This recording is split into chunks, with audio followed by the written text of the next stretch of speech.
Today I'm going to talk about my own experience and a friend's experience with divine intervention.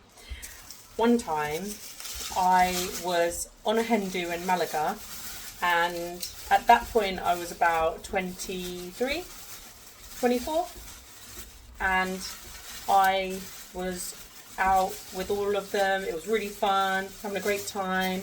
We made some friends in a lovely bar out there, and one of the friends' names was Raul, and Raul was from Canada. He was a lovely, sweet gay man, the sweetest man, and I just really got along with him. And in fact, my entire life I've got along with gay men. They've been my best friends in college, uni, like everywhere I go. And I don't know, they're the funnest people in the world, they really are.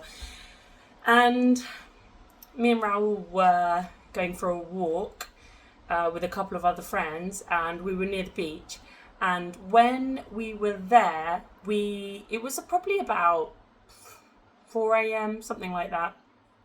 And we were walking along the beach, and I put my stuff down, so my bag, and it had been fancy dressed that night, so it was my pirate hat and my parrot. And then I put my handbag down, and then I was like putting my feet in the sea. And as I did that, out of my peripheral vision, I saw some like big kind of shadow kind of thing. And I looked, and it was a man with like big long dreadlocks, like quite dark skin, like Jamaican, like black. And he was crouched down at my handbag, and he was like digging through it, like animalistically. And I screamed like, oh my God, like Raul, like look, oh my God. So we're like trying to run, and it's so hard in sand, isn't it? Like running is like the most slow motion thing you can do in the sand. And then he's like legging it. Mommy. Yes? 1 minute. And he's legging it, and I got to my bag and I looked in it to see if anything was missing first, and I couldn't see my driving license. So I thought, that's pretty important, like that's enough to be like, I'm going after you.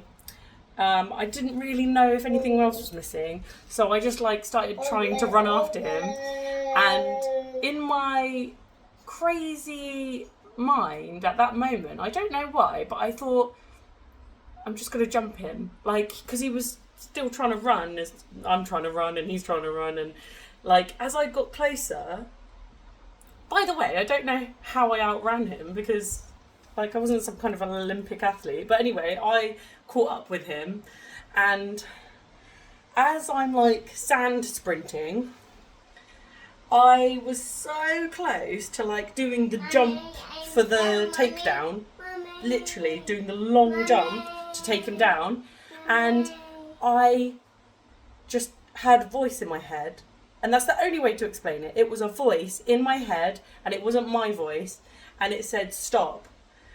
And as I heard it, I instantly listened to it, and I stopped, and like the sand kind of like flicked onto him as I stopped, and so he was aware that I was behind him. And then he turned around, and he had like a jagged edge bottle in his hand, fully spiky, like he just smashed it on a rock somewhere, and it was huge.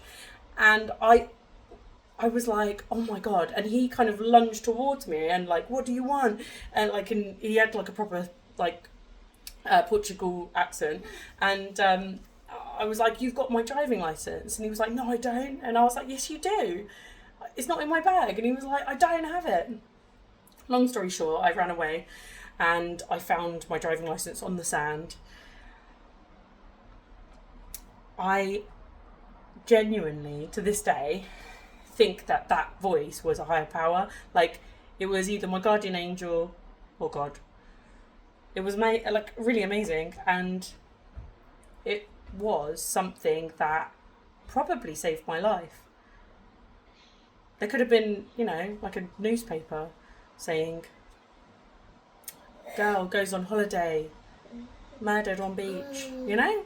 Like, just on Hindu. The other kind of form of divine intervention that I haven't, not first-hand experienced, but I know somebody who was seriously overweight, and they dieted all their life, and then it just came to a point where within the space of like 6 months, they lost pretty much all of the weight they wanted to, but it was just accidental, it just happened. And at the 6-month mark, they found a lump in their breast. And I thought that was so amazing, because they always said that they probably wouldn't have found that if they were at that weight that they were. And that's the only reason they felt it.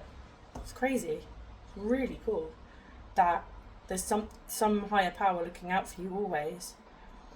And yeah, if you're religious or if you're not, either way, it can still happen, because I'm not like seriously religious. I just really do believe that there is something bigger than us. And I really, really do believe in fate as well. And what's meant to be for you is meant to be for you. Anywho, that's all for now. Divine intervention. Let me know your stories if you have any. Bye.